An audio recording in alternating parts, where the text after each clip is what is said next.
We're Paul and Carolyn Yarger, and some of you know us and some of you don't. So I just wanted to let you know that we might be the oldest people at church. I'm not real sure. We've been married 60 years. Paul and I are high school sweethearts, actually maybe even partly into junior high. And we're here to talk to you about the long haul from the time that we were younger. Both of us became Christians without knowing one another at that particular time. We were each 12 years old, and he's a year older than I am. And we've walked with the Lord for a long time now.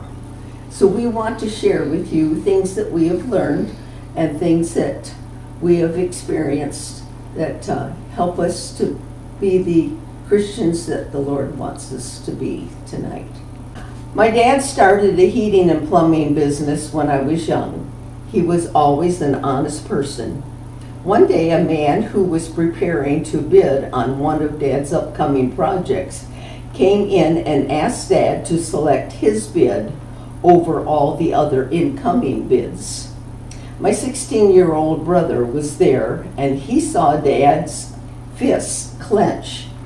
And as he said to the man, "I would never do that, and I will never do business with you in the future. Get out of my office." My dad had integrity. The essence of life is Jesus Christ. There's no doubt about it. And I grew up in a Christian home, and my grandparents lived just down the road, real fine Christians. And there were two churches in the country and one pastor. They went to one church and we went to the other one, but it was about 5 miles away. It wasn't very far. And our youth groups were together. So one Sunday night it would be at one church, the next Sunday night it would be at the other church. And if for some reason my parents couldn't go, my grandparents stopped by, pick us up, and take us. And so from a very early age, I guess I'd say I learned about church. But when I was 12 years old, I accepted the Lord, and it gives you a different point of view than just going to church. I went to Bible school, and I wanted the Lord to use us, and it's a little different than you might think. Some of the people you work with, you have as much trouble as you do here at home. Others are great, but it's a matter of relationships. And that's really, even living in those foreign countries, working with people, did you build a good relationship with those people, and then you can share with them. As some of you may know, I'm now on dialysis, and I still get a chance to share with people. And so I think that's what the Lord wants from us, is not so much what you're doing or where you are, but that you can praise the Lord, put in a word here and there. You're not going to hit people over the head with the Bible. You're just going to share with them. In fact, I have to tell you, and this was just a couple of weeks ago, at dialysis, the person who was taking care of me, and they change and come in and go out, and so sometimes you have one person, another person. And she said, "You are the kindest person."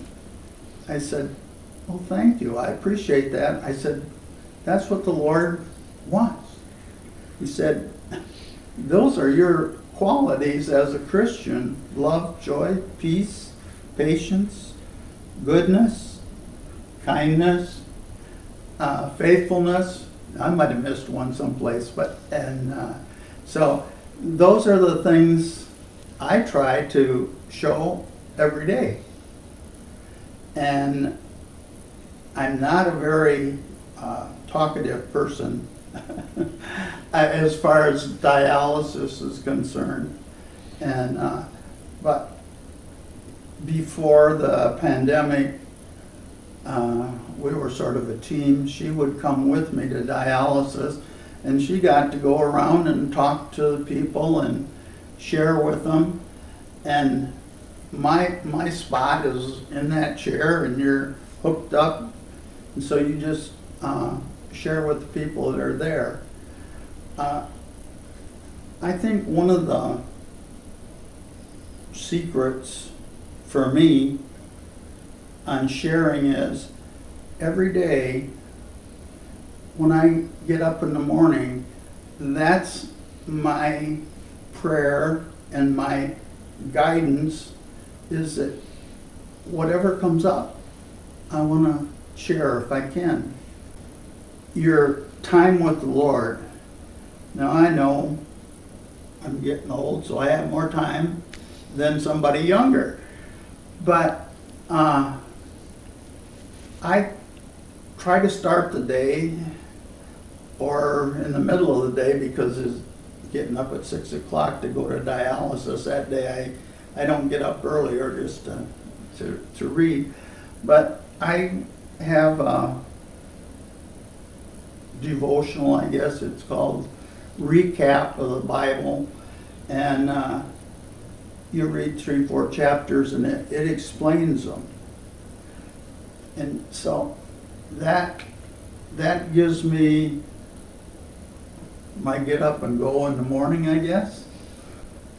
We have out of a different devotional book together at breakfast time, and then pray in the evening.